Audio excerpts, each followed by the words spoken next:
Hello and welcome back to the Cape Cod Maritime Museum. We're here today to continue our discussion about the voyage of the Mayflower.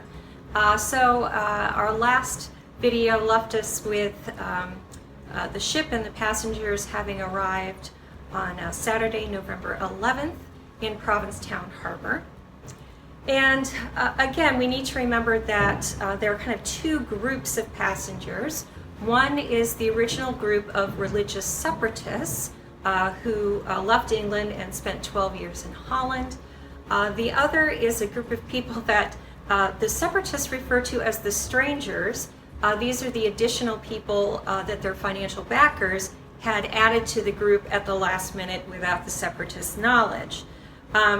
This group of strangers, they're not separatists, they're not people that the separatists know. And they're really concerned about what this means for the future of what's essentially they're hoping will be a utopian Christian settlement. As soon as they arrive, really, there's a conflict.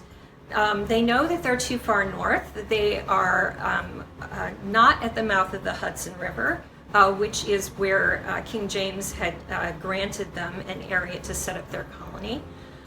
So some people among the group, and we believe that they were mostly people among the strangers, started to say, well, we're not under any kind of legal authority here. You can't tell me what to do. I might go off and do my own thing. Well, very quickly, leaders among both the separatists and the strangers quickly saw that this could be a recipe for disaster.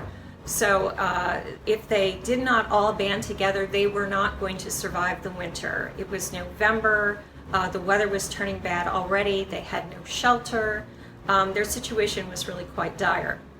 So in very short order, really in the space of about a day, they hammer out a document that today we know as the Mayflower Compact.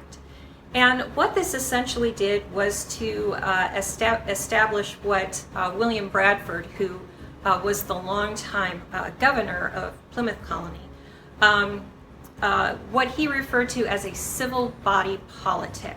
So this was an agreement that they would all group themselves together, they would elect their leaders, and that they would make laws as they saw fit for the good of the group, for the good of the colony. So people have looked upon the compact in a lot of different ways over the years. On one hand, what they're establishing in the compact is really pretty much what they had in terms of town government back in England. In an English town, of course, King James didn't want to have to stop and weigh in about what you do if Farmer Giles's cow gets into Farmer Jones's field and eats all his cabbage. Of course, that there's a local authority, elected authority, that handles kind of strictly local issues. So in some ways, the compact is simply saying we're going to set this up in the same way that we would set up a town back in England. On the other hand, they are in a situation where there really is no authority immediately above them. King James is back in England, and they really could have at this point, if they wanted to, said, well, we don't want anything more to do with England, we're simply going to start our own colony and do our own thing here. That's not what happens. In fact, in the very first or second line of the compact, they acknowledge King James as their sovereign. It's not, the compact doesn't really establish a democracy. That really doesn't come till much later. But it is the first time that a group of people with different purposes really have come together to establish themselves as a colony with elected officials and with the ability to make their own laws.